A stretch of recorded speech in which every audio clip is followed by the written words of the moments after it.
Whiskey 9, 7 November, interrogative Alpha Bravo. Negative Alpha Bravo. And this is 7 November Golf, Roger. Request you check your Romeo side. I'll go ahead and check my Tango side. 7 November Golf out. 7 November 8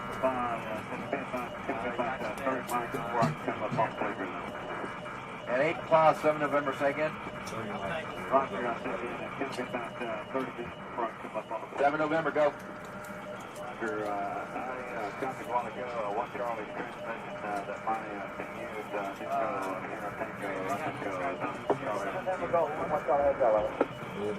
and 8 5, this is 7 November, Charlie. 8 5, right now.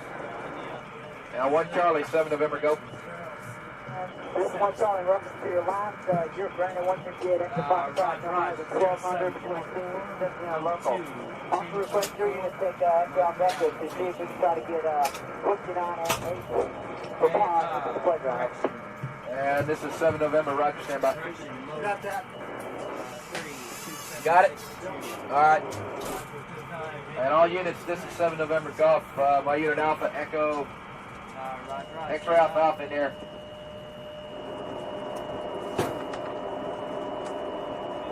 One Charlie, Alpha Bravo. Yeah, I never took a dip. Whiskey 9, 7 November, interrogative Alpha Bravo.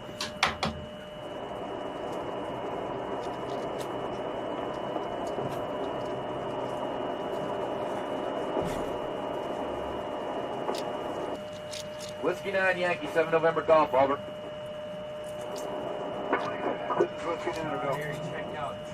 Whiskey 9, 7 November, interrogative Alpha Bravo. Whiskey 9, Yankee, 7 November Golf, over. This is Whiskey 9, go. Whiskey 9, 7 November, interrogative Alpha Bravo. Negative Alpha Bravo.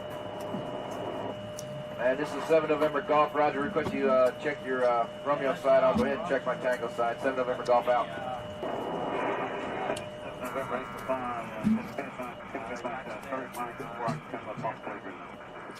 and 8 Claw, 7 November, say again. 7 November, go.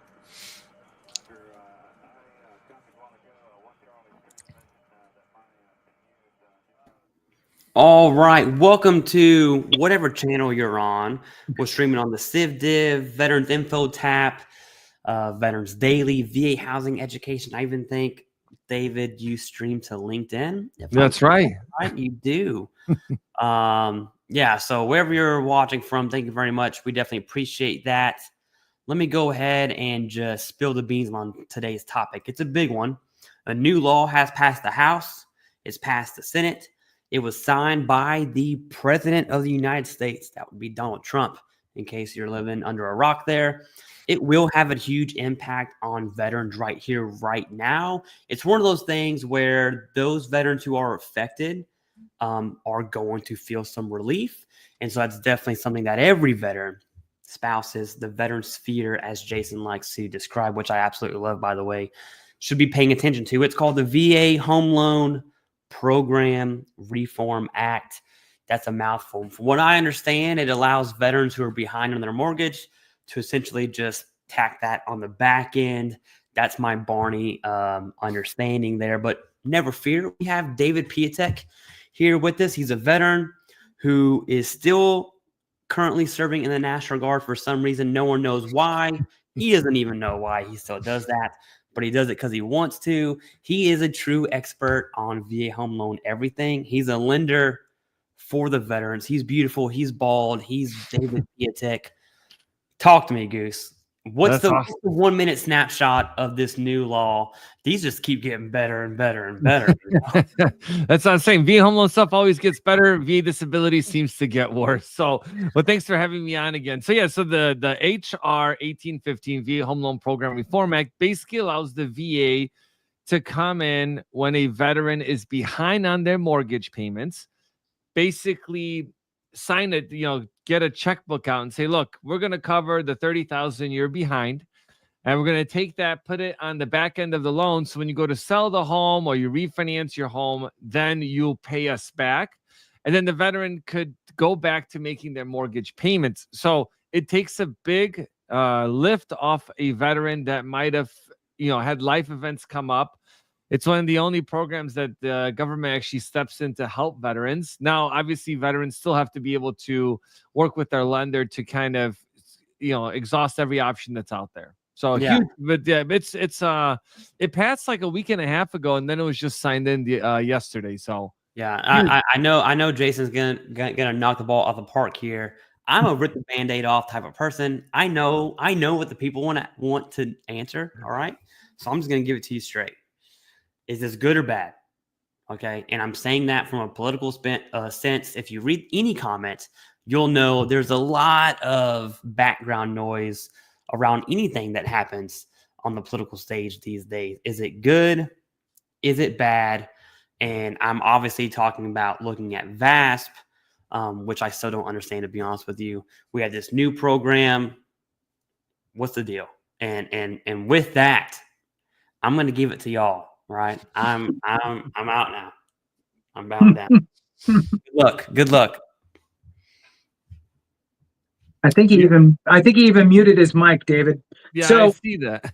yeah, so I'm going to let you start with that, and do the good or bad thing, just off the top of your head, and then I actually have another kind of question for you as we dig into this. Yeah, so the VASP program was a pretty sweetheart deal for veterans that were behind on their mortgage payments, because, and you had to really, in that program, you really had to go be in foreclosure for the VA to then step in, right? And still, you couldn't self-elect to put yourself in there. But the positive part is they basically redid your mortgage, gave you like a 2.5% interest rate. That's what the VA was giving out at the time.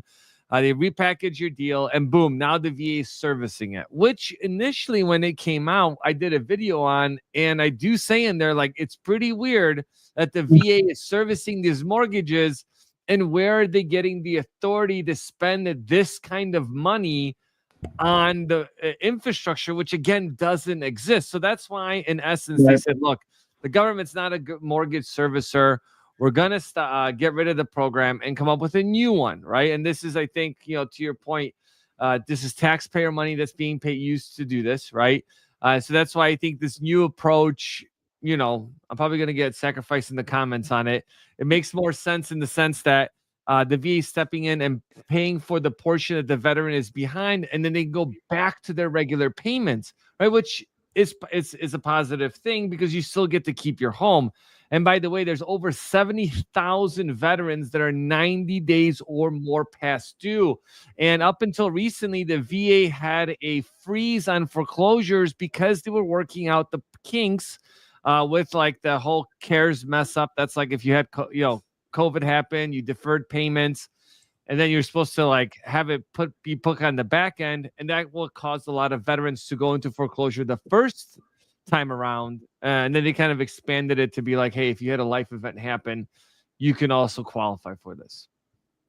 Yeah, that's a great explanation. It's a lot. I mean, because there's so much to unpack, right? I mean, we got to talk about kind of how we got here, and the COVID situation, where people were losing their jobs. All of this kind of stemmed from the VA loan was the zebra in with all the horses. It was the one thing that was different, and not in necessarily the best way. It did not have the same abilities for servicers to work with you, the borrower, to figure out ways to basically help you get back on track. So the VA had to come in and authorize these servicers to work with you by allowing you to, let's skip 6 months payments, get you back on your feet. For example, we're going to add those 6 months to the end of your loan. So now instead of a 30-year loan, you have a 30-year and 6-month loan, but you skipped these 6 months right here, and you just make it up and your payments are the same. And that was great. And that ability exists with other types of loans out there, but not VA. So they had to create this temporary program. Then, well, COVID shrunk up and went away. And so the VA pulled the rug out and stranded tens of thousands of veterans with no contingency plan. And it absolutely baffled me that they did that. How can you not see the writing on the wall? If we stop this, this is going to happen. Nobody thought that these people are going to go into foreclosure. It was mind blowing. So then they scrambled and had to throw something together. And somebody had the bright idea of, well, hey, let's just buy these loans. Okay, well, now we own these loans. Now what? Well, let's give everybody a 2.5% interest rate. Okay, well, that's affordable. We should do that. Yeah. Okay, well, now we need to have like a payment processing center. We have to have workers there for questions, answering phones. We need to create an environment that's a mortgage servicing department, if you will. It was the weirdest thing, but on its surface, it was super shiny and nice. And everybody's going, wow, I want a 2.5% interest rate. How can I get that? So it lasted for a year. And then the current administration said, well, that's ridiculous. Let's not do that. And it's this weird, bittersweet thing, I think, David, where it's, look, I would love to have a 2.5% interest rate, especially in today's market. I mean, look, let's do that for veterans, but it's taxpayer money. Does it really make sense? All those things. And if you have people go into foreclosure, what's going to happen at that point? Now the VA has to deal with that. So now here we are, and we've created this new safety net option, which isn't like it was before. Basically, like you said, David, they take whatever you were behind. I believe it's 90. Once you hit 90 days, you can quote unquote become eligible for this safety net, where the VA will essentially take that money, bundle it up, and I'm guessing move it to a second lien position or something. It's still a lien on the home. Yeah. So then when you go to sell your house, they'll recoup that money. So at some point, it will get paid. It's not forgiven. It is still there. It is still a lien on the home for folks. Now, one of the questions that I saw in my comments on my channel, David, was this is nothing new. This has always existed, and basically the administration has just repackaged an old law that's already been in existence, and maybe they changed a couple things, made it shiny, and stamped their name on it. I personally, and look, I've been known to be wrong. I personally have never heard of this before. Can you give any sort of highlight, any sort of information on that? So you know what? I haven't heard of it either, right? And that's the piece. Maybe before it wasn't. I think COVID is what brought this forward, where people are like, hey, all these other programs are offering these deferments. Hey, VA scrambles, jumps in. And prior to that, we really didn't hear about it. And I'm not really sure what happened during 2008, 2009, because a lot of veterans faced foreclosure during that time when it was really upside down in the housing market. So I'm in the same boat. I did not hear much about the program prior. And if it existed, then why would they have to create a law to do it? Now, there could be certain circumstances like the partial, repayment and how it's going to be structured, but I'm happy to do some research on it and see like what was there before to help veterans. Right. Like the before COVID piece, right? Like before COVID. Yeah. So we got to go back before then. And like I said, I mean, I never heard of anything before that was like this. And I mean, people get confused. I could be confused. I mean, I could be wrong, but I don't think that was in existence before, at least to the level that it is now. Right. Which this is a great option for folks that are falling behind. And I know you agree with that because it's a lot better than losing your home. Right. One of the questions that I have for you, David, is there's more options for veterans instead of losing your home to foreclosure or taking advantage of this program to basically bundle it up, throw it on as a second lien or whatever. What other sort of options do people have? I know you've talked about it before. The number that I always hear you say is 100,000. Yep. It's kind of so I'd love to hear you talk about that because I think that's also an important piece to this puzzle. Yeah. And it's a good point because a lot of times when you're in this position of can I make my mortgage payment or not? It doesn't just creep up out of nowhere, right? It's normally like, hey, someone lost a job. We know that we can't afford to make the payments. We don't have enough savings. So you start to weigh the options. And on average, it's over 100,000 in equity. And obviously, it's a large spectrum of VA loans, okay? So you might have just bought your home, and there's some people that have tons of equity in their property, right? So the average is over $100,000 that you have in your property. And that for veterans that are facing foreclosure.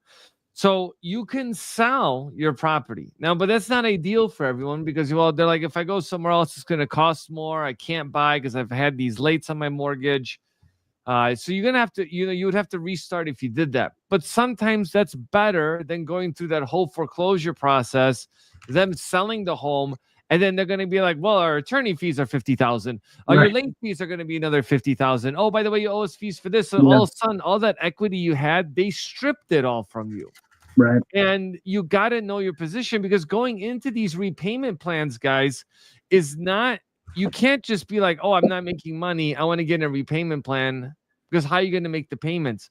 These repayment plans, they're going to look at that and say, look, yes, they're back on their feet. Oh, it's just a blimp that happened. Do they have the income to support it? They will do that, right? So we're still going to look at it before they make this deal with you for getting this program. So that would be one of the things that you can do. The other thing you can do as well is that when rates do drop, you can then elect to refinance with like an interest rate reduction refinance loan, which you only need a source of income. So even if you have $1 million mortgage and 10% VA disability, you can still do a refinance with the IRRRL.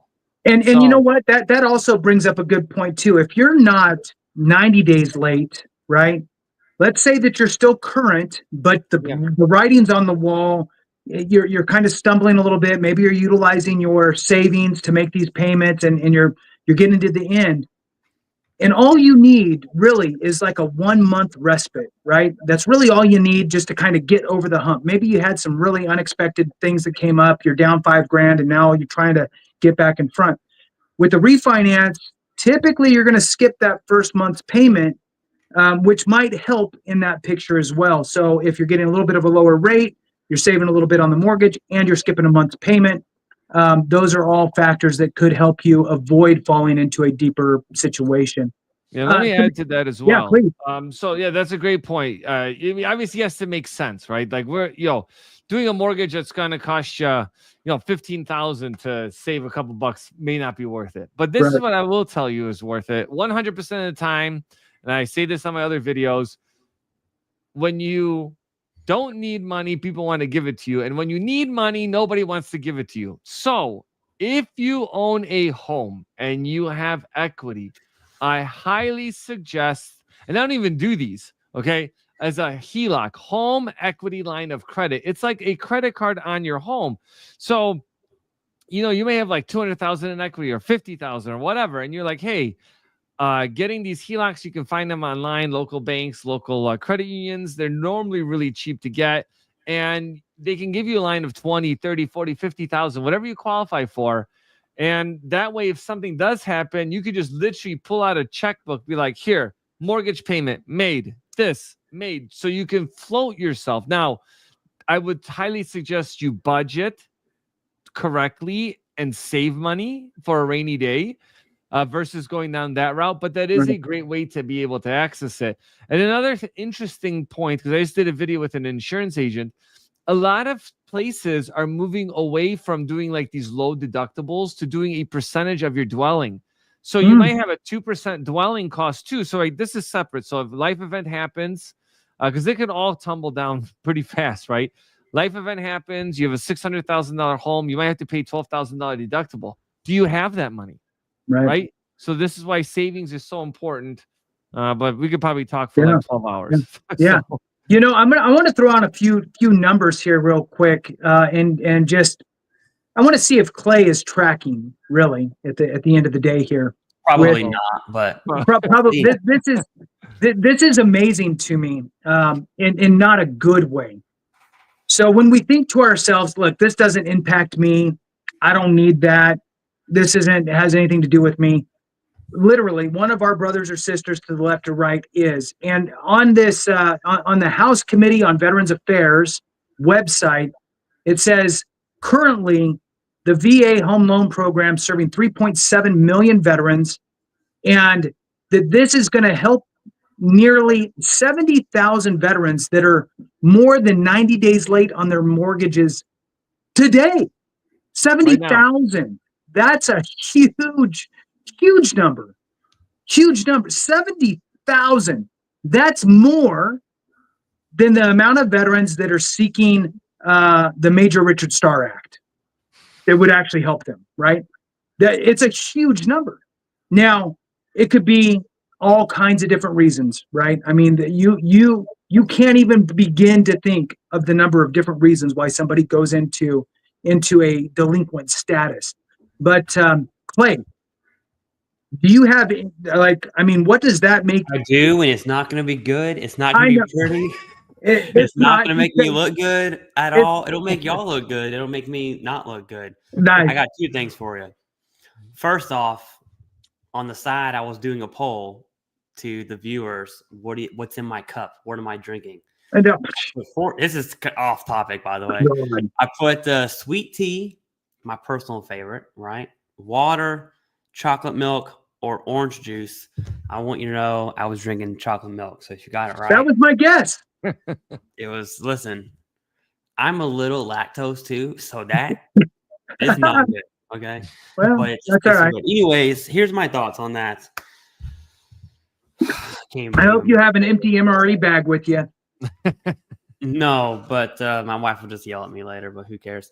But here's my thoughts on that, okay? Oh, please don't hate me.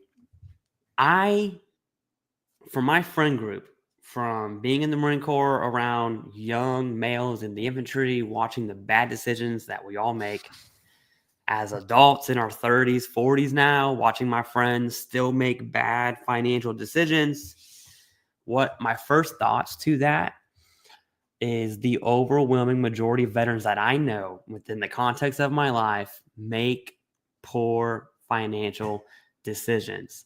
What really sucks about that, okay, and this is I'm really passionate about this, is everyone makes bad financial decisions. Non-veterans, to be specific, right? So normal civilians make bad financial decisions.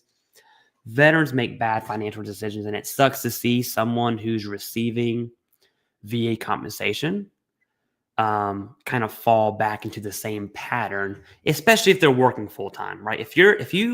I'm speaking directly to those who are working full-time, receiving VA disability compensation. I think the gift that's given to us by the taxpayer dollar should be stewarded well. I will die on that hill. I think veterans make poor financial decisions. And it doesn't surprise me, actually, that there's a bunch of veterans who are more than 90 days late. That doesn't include 89 and prior, okay? Right. I know that's not the greatest, man, I want to hear this guy talk more kind of speech. Yeah, but you know what? There's a lot of people that think the same way that you think, right? I mean, it's probably like 50-50. I don't even know, but I hate to see it. I'm gonna say that. Go ahead. Good. That's a good answer. I like that answer. A little more empathetic. Good job. So, I think, if anything, it should open your eyes to the fact that SH exclamation point T happens. Right. Yeah. And sometimes it's almost unavoidable, right? A spouse dies, the breadwinner of the house. Sure, you're a disabled veteran getting 100% sitting at home, and you're not going to work, and your spouse is making 3 times the amount as you, and then they die, right? And then all of a sudden you're scrambling, right? So they didn't have a VA home loan, but my grandma and grandpa had a home. My grandpa could have, I don't know if he did or not. I was younger and not really paying attention to this stuff. They could have had a VA home loan on it, but grandma wasn't going to be able to continue that. And so it fell behind. Right. And then she ended up getting foreclosed on. So life happens, and that's why I was saying that think of the scenario, it's out there. But also there's the scenarios where I went and I put it all on black and it was red. And, I put it on Dude, that happens. 00. Come on. And Green's my favorite color. Let's do this. I mean, look, Yeah. that's a bad decision. I get it. I'm curious. So Jason and I have almost the same background in the Marine Corps, just decades apart. That's a joke. My bad. We're both Mortimer. We're both in the infantry. We were both in the fleet in the infantry, and that breed, there's no way to explain that type of people because they're nuts. Okay, I can't tell you how many Marines I know that would on the first or second day of the month, the payday, they're going straight to Toby's or Driftwood, which is on Camp Lejeune. Those are strip clubs, in case you're wondering. And I'm sure Horno or Pendleton has their versions of we were going to Tijuana. Yeah, so that's way cooler. And so I just know veterans make bad decisions. And I hate to see it, especially whenever they're receiving VA compensation. It really, really sucks. Anyways, talking about ripping the Band-Aid off. Let me go ahead and switch subjects here. I did a video yesterday, and it was after President Trump signed the VA Home Loan Program Reform Act. He talked about the feds not budging at all on dropping the rates. There was definitely some passive aggressive communication from that, which is just normal these days. Can you talk about the Fed rates? Not because, to my understanding, the president wants 1% to 2% Fed rates across the board. What in the world happened with that, David? So, definitely some drama happening there from both the president trying to pressure, but Powell doesn't have to do anything, right? They're independent, right? They basically look at the economy, they do what they've always done, and then they sense like, does it warrant us dropping the Fed funds rates to stimulate borrowing for the economy? Okay. The president is doing it for, I would say, for a good reason, in the sense of he wants to refinance America's debt into low interest. Okay, that makes sense. The big downside to that is if we drop rates again really low when we don't need to, we could come into a spot where we have hyperinflation and inflation in the housing market again. Right? So spreading that gap between people that could afford home ownership and not. And to your point a little bit earlier, budgeting, like a lot of people, like veterans, don't budget correctly. And they're like, oh, I can't afford a home. Like, well, why are you spending, $500 a month on going out to eat every month, where you could actually, that's $100,000 in purchasing power to buy a house, right? So you got to be really aware of your circumstances when it comes to that. But yeah, that's my take on it. Jason, what's your take on them trying to get the lower interest rates? You're muted. You're muted. We want to hear your sweet nothings. Heck yeah. Yeah. Well, Stan sneaks up, and that's the problem. So, look, my thought is the same thing. It's this weird double-edged sword. It's just like ending the VASP program. Sounds good. Yeah. I want that personally. For me, it's going to help out. But is it good for the big picture? Maybe not quite as good, right? There could be a lot of risks involved and so forth. So, I get it. I am, though, surprised that the Fed didn't lower it just with the inflation track. I mean, look, we have had so typically you're going to see those types of things happen when there's a lot of movement, right? From a COLA perspective and tracking what's happening with COLA, the last 5 months, the projection for COLA, the cost of living adjustment, has trended upward month after month after month after month. So meaning that the costs are rising and things are happening, which means people aren't going to spend. So you need to entice people to spend. So you need to lower the rate. And so I'm surprised that it wasn't lowered, even a quarter, something to help that. Because if you're talking about 5 months of consecutive projections, that the COLA, cost of living adjustment is going to be higher month over month. That means inflation is driving upward, and that trend is continuing on. I'm surprised. So I wouldn't. With that being said, David, it doesn't happen often. It doesn't happen often, but I wouldn't be surprised to see the Fed drop the rate 3/4 the next go around because they skipped this one essentially.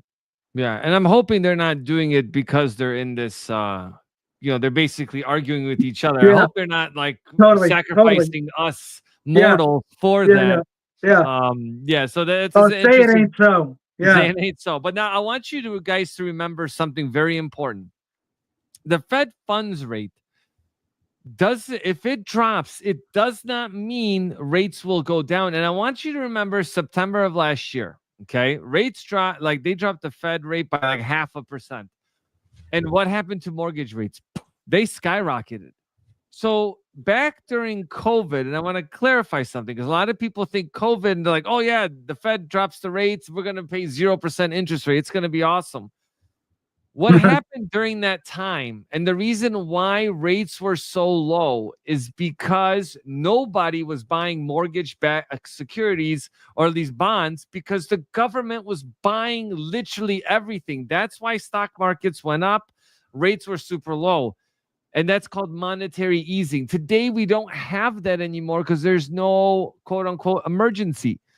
If the Fed historically drops rates, drops the Fed overnight rate, that will cause our mortgage rates to go up because people pull money out of bonds and put them in the stock market. That's typically what happens. So I'm hoping from a long-term perspective, like they start dropping rates and then we start seeing mortgage rates drop over time.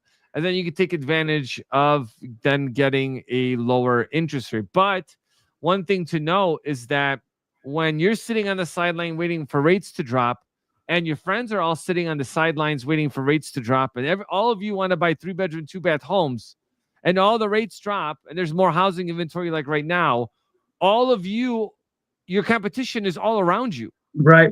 So it's not about where the market is, it's where you're at in life, right? Does it make financial sense for you to do something today, or are you going to just, follow the crowd? Yes, run your own race. At the end of the run day. your own risk on this. Yeah, I do think it is fascinating to me when it comes to housing, how everyone's VA disability claim is extremely unique. Like there's no one blanket answer, and Jason and I try to preach that as much as we can. It's the same for VA home loans. Like for instance, myself, and I see a few people in the comments right now have a 2.5% interest rate or lower. I think mine's 2 1/8 or 2 1/4. Nice. I closed on the weekend of COVID. No planning went into that. It just happened. Okay. Which is awesome. But now, I think last month, maybe 2 months ago, my wife mentioned wanting to move. And I was like, no way, dude, you're crazy. But then she sent me this house through a text, and I was like, hey, maybe we should move. That house is looking a little juicy. I mean, when you see a house and it's just like, yes, we can do this. It was a nice house, by the way. It was, yeah. So I called, which if you're watching this right now, in the description, you will see David Piatek's information. There's a calendar link. Mm-hmm. You can book a meeting right now. Okay. Come back, do that. Come back to the stream, finish it out. You can do that right now. But I did that same thing with David. Sent him the house. House was juicy, wasn't it? It was very juicy. I gotta see his house. It was. I've never heard someone describe a house as juicy, but I like it.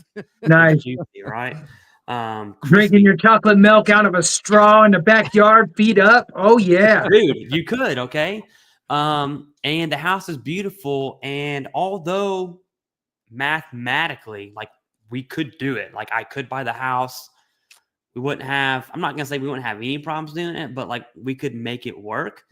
But at the same time, it didn't make sense. Right. And so on one hand, the 2 1/4 interest rate that I have and a few others have who closed during that COVID time, it's awesome. I'm not complaining, just to be clear. On the other hand, I feel like I'm locked. Yeah, you are. Because buying a new house, although I can make it work, although it fits your situation, it's a juicy, crispy house, right? It's simply Juicy not. and crispy, just like I like my steak. It's simply not worth it. And I think that is the way in which someone arrives to that answer is very different, right? Because we can make it happen. But I'll tell you this, I grew up almost my entire life, to include my adult life, was paycheck to paycheck. And I'll tell you right now, I don't care if you make 20 grand a year or $1 million a year, paycheck to paycheck sucks. Like there's no way around that. Like eating, those 10-pound bags of cereal they used to sell back in like the 90s. That was The my big breakfast sacks that weren't water. they weren't in the actual box. It was just the sack. Yeah. I'm like 6 years old pouring cereal like that. Yeah. I ate that with water, not even Me with milk. too. Me too. That sucked, dude. Like, Yeah, that's not. I did that too. I can buy this juicy house, but I'm not eating 10-pound bag cereal ever again. Right. And it's just like, you have to be disciplined enough to be like, you know what? Although I can afford this house, maybe I don't. Maybe I get a $200,000 house. That sucks. But I close on it. I build equity in it, right? And then long term, you sell and you basically buy a house with cash because you made it. I mean, that's like the end goal, right? So, anyways, yeah. But you bring up a good point, and I want to touch on it because that's one of the biggest things that I think people right now are worried about is, housing prices are starting to soften. That's like a good term for values are dropping, and essentially, the reason why it's happening is it's what people wanted to happen. They wanted more inventory. And to your point, Clay, right now we're getting over that hurdle of people are just realizing, like, look, like you have a great house. I've been to it. We've done videos out of it. I like your place. But a lot of people are like, hey, my house is too small because I have more kids now. We've outgrown it. Or I have a big home. I don't want to maintain it anymore. I want to downsize. So right now they're projecting that in housing inventory is going to reach pre-pandemic levels by the end of this year or beginning of next year.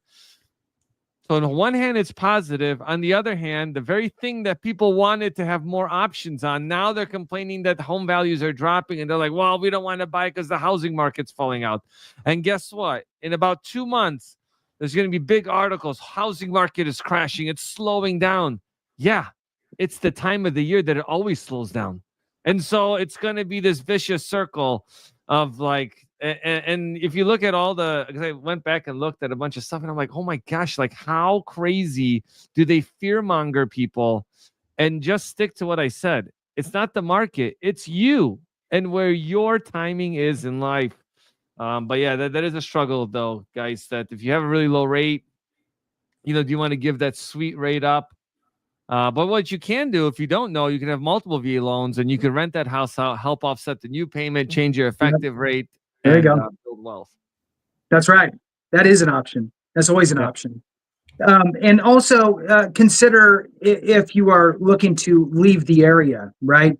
You're looking to maybe move to a different county, a different state. That's something that I talk about often is that, you need to look at your specific situation and look at all the different pieces that surround that, because what might work good for you might not work good for somebody else, and vice versa.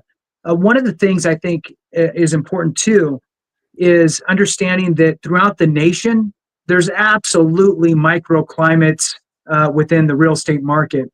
They are so different throughout the nation. It's really interesting. So David actually has a great perspective from that viewpoint because he does do loans nationally. Anywhere you want to buy a place, he has probably already done a loan there. So, reach out to him, ask him questions. He is there for you. One of the things that I did want to throw out real quick, it's a little bit off topic in the real estate market aspect, but it has to do with the newly signed law. And what they did in addition to creating this safety net for folks that are behind 90 days plus is they also ensured that they had proper funding levels in the VA grant per diem program, which is called they shorten it up in the industry, the homeless industrial complex, if you will, for veterans is the GPD program, the grant per diem program, which is part of the homeless prevention programs nationally. So there's more money going out there to help combat veteran homelessness, which is sadly still an issue. So in any case, that is another piece of that piece of legislation. Like a lot of legislation, right? There's usually there's the tip of the spear, and then there's like a couple little extra things in there. One of the things that I had a question for you on here, David, and it kind of piggybacks off of what Clay was talking about. Have you what's your experience? And I guess this is just loosely for somebody who goes, you know what, hey, I've had my house for 5-10 years. It's got a VA loan on it. It's been great, but we want to upscale or downsize or whatever and get into something new. Can I keep my VA loan, not living there, turn that into a rental property, and then go use a VA loan again? Can I have 2 VA loans? Can I have a rental property with a VA loan on it? What's your experience with that so people understand what sort of options they have? So a lot of veterans are actually looking at that very option right now, right? Because they're like, well, what do I actually do? And the numbers don't lie. So, right. So the financial numbers is what we have to look at. Because one of the big benefits of using your VA loan again is you can offset your departing residence. So if you have a current mortgage, right, and we can prove that the market area is positive, you can get the rent that you think you can get that covers the mortgage. We can basically offset that. It's a wash, but it's dangerous because what if you can't rent it, right? And then the other factor is you can have multiple VA loans, but it depends on how much entitlement you have, which I'm happy to go over with you. Or if you check out my channel, VA Housing Education, I have an in-depth video on how to have multiple VA home loans because you got to do some research based on where you are buying. It's important to understand that piece. But for folks that bought 5 years ago, they probably have a ton of equity.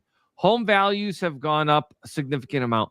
Rentals have gone up a significant amount. So we normally see, this is my personal experience, on average, veterans that own a home that bought it 5 years ago are able to rent it and make about $1,000 extra a month. They use that money to offset their new purchase of their home because it's a higher rate. Basically, they make an extra payment, or I mean, you should just be making extra payments to pay off your mortgage faster so you pay less interest in a long time.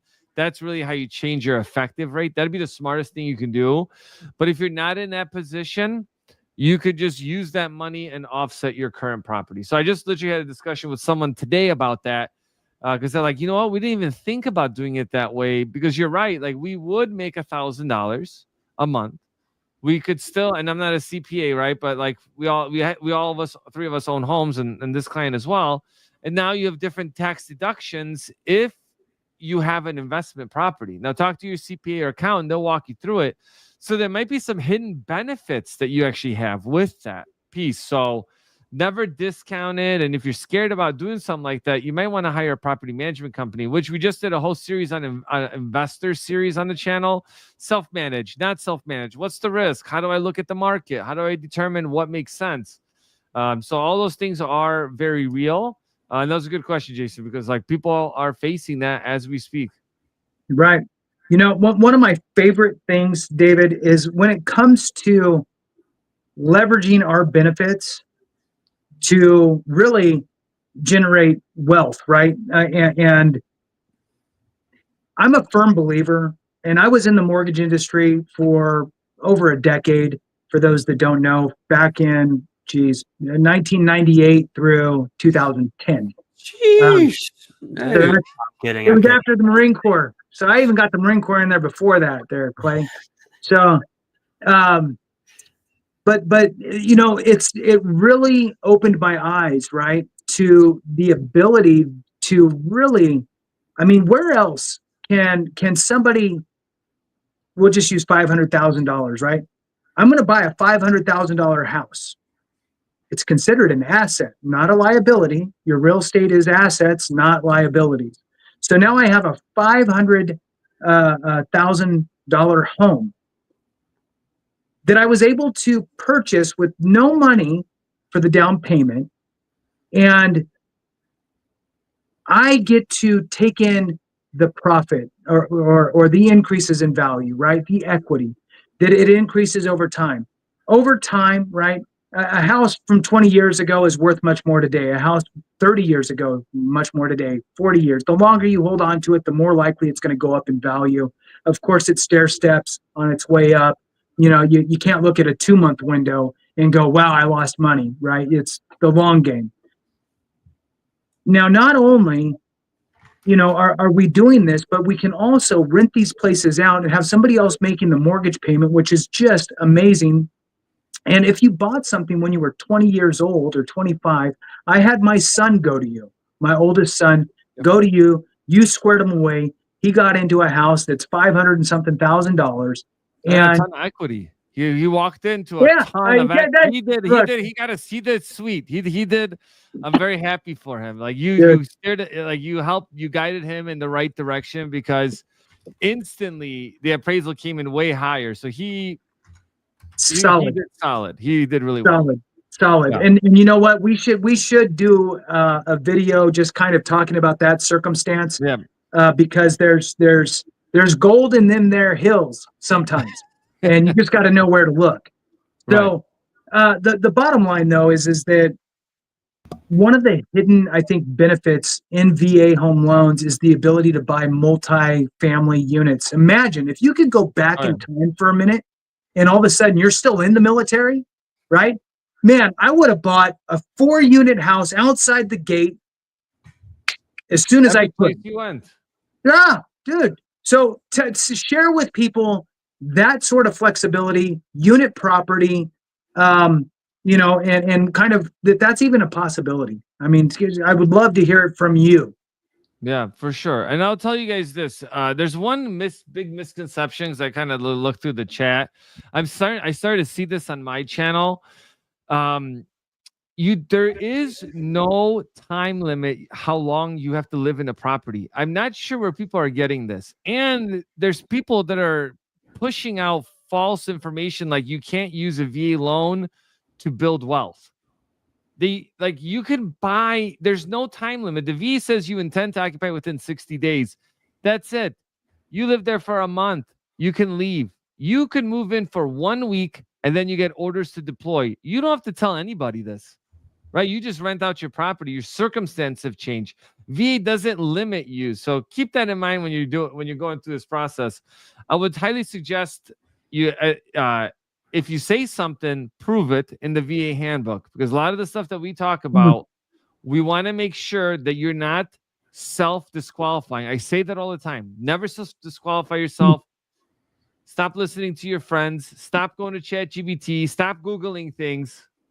Pick up the phone. You can reach out to me, and I'll walk you through it, and I'll show you where this is in the handbook, so you know what your actual options are when it comes to this. Yeah, that's such a great point. And Clay and I say that same thing on the VA claims side of it. Don't self-segregate on stuff. If you can, get with an accredited representative that's both capable and competent, and have them walk you through it. If you cannot find a competent and capable accredited representative, we're happy to help. Our organization that we created, Clay Clicking and Clacking, evidence-based VA claims.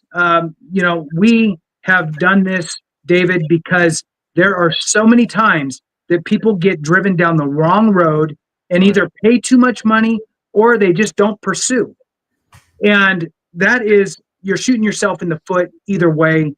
And so I love that was your perspective on it, because it really does ring true. And that is exactly why we have you on all of our channels consistently. Did you have any questions anywhere, Clay? Yeah. I got some. I got some questions. I have been starring as we go through. This person has asked many times, so don't worry. We're gonna answer your question. Here you go. New chapter. says, so even for refinancing, we could get the lower rate. Somebody help me here. That somebody is going to be the veteran I lender. guess. Okay, David Piatek here. What do we Yeah, got? a couple things to know too is that even if you turn a VA loan into an investment property, you still couldn't do an interest rate reduction refinance loan and take advantage of primary interest rates. That's the only loan program you can do that with, by the way. Awesome. Okay, nice. Next I question. was trying to digest what you said there. Okay, Kishkin, he's one of my moderators and one of our claim coaches, by the way, retired VA rater. That's who we got because we're awesome. Anyways, he says, I'll put my question in the English. What's funny is I read this and I still don't understand it. Why would these mortgage companies play along with the new law requirements? I assume he's talking about the VA Home Loan Program Reform Act. What is the carrot and what is the stick to make sure they follow this? In English, please. So the VA guarantees the loan. Okay, so they are the ones that It's like insurance. It's like insurance. So my understanding is if the lender wants to get paid, they're gonna have to follow. And this is a benefit because mortgage companies spend a stupid amount of money trying to foreclose on a house. Maintenance, attorneys, the fees. So it's easy, and the complexity of a mortgage being delinquent in a mortgage-backed securities tranche is complicated. If they could put that mortgage back into that and just let it be, and then the VA steps in and does a second mortgage, they're allowed to keep the mortgage with the investor so they continue to make money, right? Not lose money. They get made whole on the money that's owed, and now the VA takes that risk. That's a win-win situation in my book. All right, sick. We have another one here. It's a two-parter. Okay, thank you for being a member. Have no idea who you're a member of, but if it helps one, it helps all. We definitely appreciate that. Charles Bender, I love your last name, says, I can't actually make the live stream. No big deal. Dude, I hope you go back and watch it all the way through because we're going to answer your question. So I wanted to pre-post my two questions. Any updates to the one-day VFW claim clinic in August? That's a great question, and we should definitely answer that. So I'm texting with the director, overseer, I don't know his exact title, of the claim clinic. I will tell you right now, it's not 100% sure the claim clinic is going to go down, mainly because of two reasons. One, the VA is losing a lot of people, right? Although the 80,000 off the table, a ton of VBA employees have taken DRP. They have taken early retirement. And that's reason number one. Reason number two, they're also still working mandatory overtime in ROs to tackle the backlog, which it is working. Like the backlog is going down. That's a good thing. The VA is processing more claims than ever before. And you hear the VA secretaries say that all the time. The reason I bring that up is because they are too busy. In my opinion, I would not make plans for a hotel, spend money on a flight, traveling. That was wild. To go to this event because it's not guaranteed, right? And looking at the indicators, I just can't recommend in good conscience people to go there. If you do and they have it, that's awesome. I will not be going myself for that reason. And the second part there is, what are your thoughts on submitting a solid goal for? That is probably the one of the most difficult VA claim questions. I have an answer for you. When it comes to chronic fatigue syndrome, it's a different beast because it's a game of ruling out, right? You're diagnosed with CFS by not being diagnosed with 50 other things. I'm paraphrasing that. And then on top of that, that's just chronic fatigue syndrome.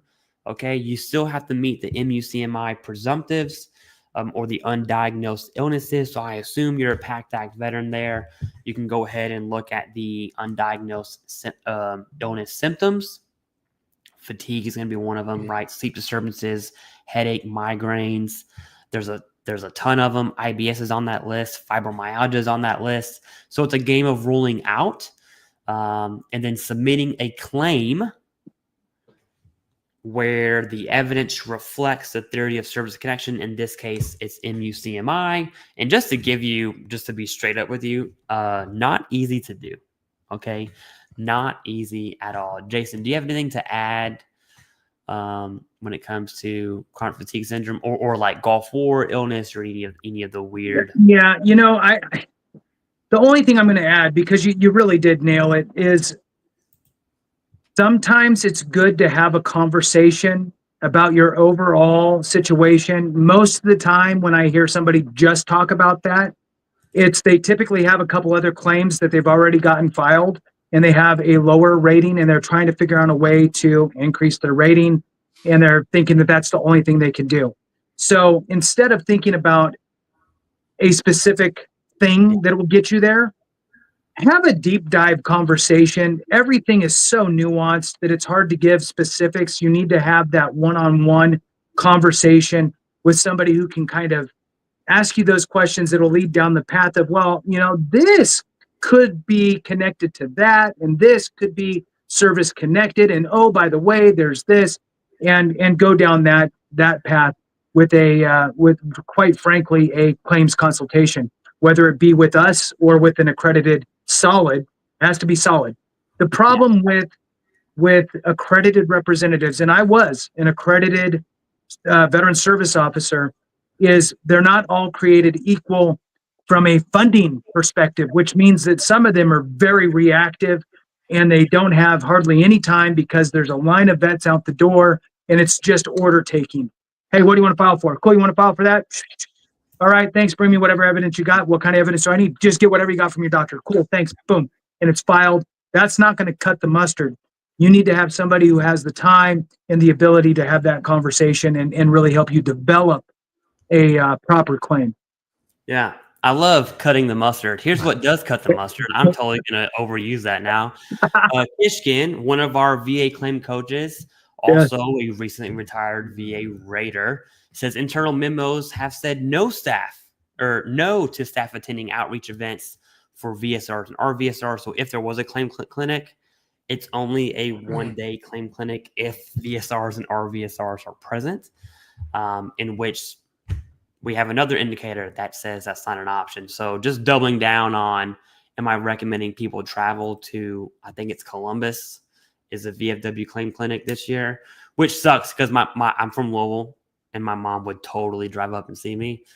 But I guess now she can't. Okay. YouTube user, nice forehead you got there, says, hey guys, thanks for all the info and showing up consistently. I'm on terminal ahead of retirement. Congrats on the next chapter of your life. And contacting my lender. So this one's for you, right? On forbearance. I don't even know what that word means. On my VA loan during transition before falling behind. He has a second. Interesting. Here. What do I need to do to avoid a credit hit by falling behind on my mortgage? Oof. The veteran lender, also known as David Piatek from VA Housing Education. What do you have to say about that? Hello. All I'm saying is if you change your YouTube name to veteran lender, I want 10% royalties. 10%. Jeez. I am. What's his name? Mr. Wonderful from Shark Tank. Yeah. I want. You kind of look like him, by the way. Okay, I'm sorry. Very funny. All right, let's answer the question. All right, so that's an interesting question. I don't think I've ever had anyone ever ask me that. So basically, you are going to go on leave. You may not have a job lined up, and you're like, you know what? I can't make my payments. Let me call the lender and ask them if they could defer some of my payments, right? That's basically what you're trying to do. To my knowledge, you cannot do that. You literally start falling behind on payments. And if you go more than 30 days past the due date of the first of the month, you will have a 30-day mortgage late. The only way you could recover is this new program, right? So if you go 3 months without making payments, you get a job. Now you can seek the VA to help you with this. So this is a good example of what the program is designed to do and help you with. But the downside, yes, your credit's going to take a hit. So you really have to you have to really be careful with that. You know, here's the other piece to this, and this is unfortunate. Okay. So I would say from my perspective, I'm just a guy over here.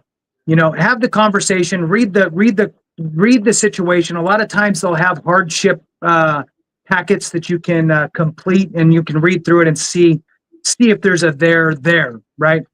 I'm not going to tell you they won't do it. I'm not going to tell you they can do it. You need to talk with that mortgage servicer specifically. Now, with that being said, there's the clay version, which is you need to have stockpiled, you know, thousands and thousands of dollars of cash, so you wouldn't be in this situation. Hey, So it works. that's the clay version. Now there is another version, and I know you're on terminal, and I don't know how much time you have, and I don't know how much you could bridge the gap either. So there's a lot of variance here.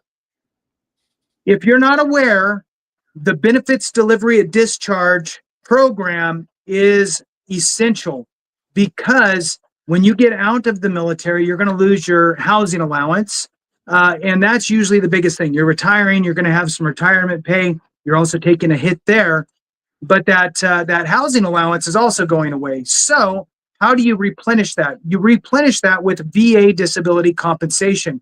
And I say it because so many people out there think, well, everybody knows this. You'd be surprised how many retirees, 20 plus years, are not even service connected for anything. No, I'm fine. No, you're not the same you were when you joined. I guarantee you are not your 20-year-old self. You're even in good shape, which is cool. Good for you, but you're still not the 20-year-old you. You're now the 40-something-year-old you, which is a lot different than the 20-something-year-old you. Okay. Now you're not sleeping good because your back hurts, because your knee, because your ankle. You do push-ups funny a little bit. You could still knock them out, but you're not doing them the same. You kind of got a little funny rock to them, right?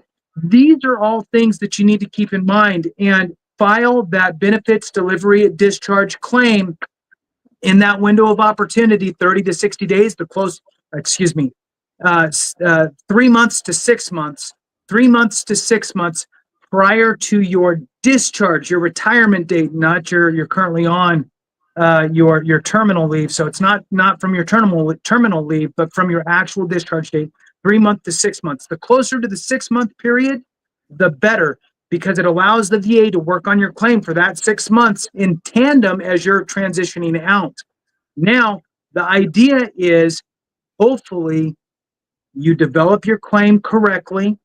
You work with a solid, capable and competent veteran representative, or work with us, EBVA claims, right? And we will make sure that your claim is so dialed in that the VA can move quickly with it and get it processed quicker, is usually how that works. When you file everything in the right way, it makes it easier for the VA to process. Then, hopefully, you get your claim decided and get that first check in your hands, in your bank account, within a couple months of getting out. Now, it's all over the board. Some people get it right away. Some people get it a year after they get out. It just depends. I had a Navy captain, so full bird colonel, pilot, who filed 80 something different conditions, 80 on one claim, 80 something conditions he wanted to file for. It took the VA, I mean, he did a benefits delivery at discharge, and it wasn't until a year after he got out that they finally decided it. But so you might want to be strategic from a financial perspective and try to get it a simple, easy, good, solid, high number win. And do you want to add anything to that, Clay? Because this is important. I do. So one, there's a lot we don't know. What I do know is that you're planning, which I'm telling you right now, that's a good thing. Okay. I can't tell you the vast overwhelming majority of veterans do not plan. They just get out and they're like, oh, I'm homeless. Paraphrase. Okay. So this tells me that you're planning. But what I also know is that even veterans who plan, you can't account for what you don't know. Your VA disability rating is something you don't know. I assume you're not accounting for that in this budget future or whatever your future budget looks like. Okay, that's an assumption. I also assume that what's your job lineup going to look like? Or are you going to go to school? Because you do get BAH for going to school. I'm going to assume you have some sort. I mean, you're definitely a GWAT. If you're retiring now, you are a GWAT era veteran for sure. You had the post 9/11 GI Bill. Because you're retiring, you likely rate RUTA still. So that's 48 months of post 9/11 in Montgomery. And you have VRNE, all of which give you a housing allowance option. And so that is non-taxable income in your pocket that you're probably not accounting for. And so there's just so many, like your life is going to change, some for the worse, some for the better. You are planning. I would like to see you plan kind of in full, right? What's my VA rating? I would plan for 50%. Although you're retiree, you're likely going to get higher. I would just plan for 50 for buffer sake. If you plan on going to school, look at the BAH within your area, and then you can go ahead and kind of work that around, right? And then it depends on like how much roots do you have in the world. Do you have 6 mouths to feed? Because that sucks, right? Or is it just you on your own? I wish when I got out, it was just me.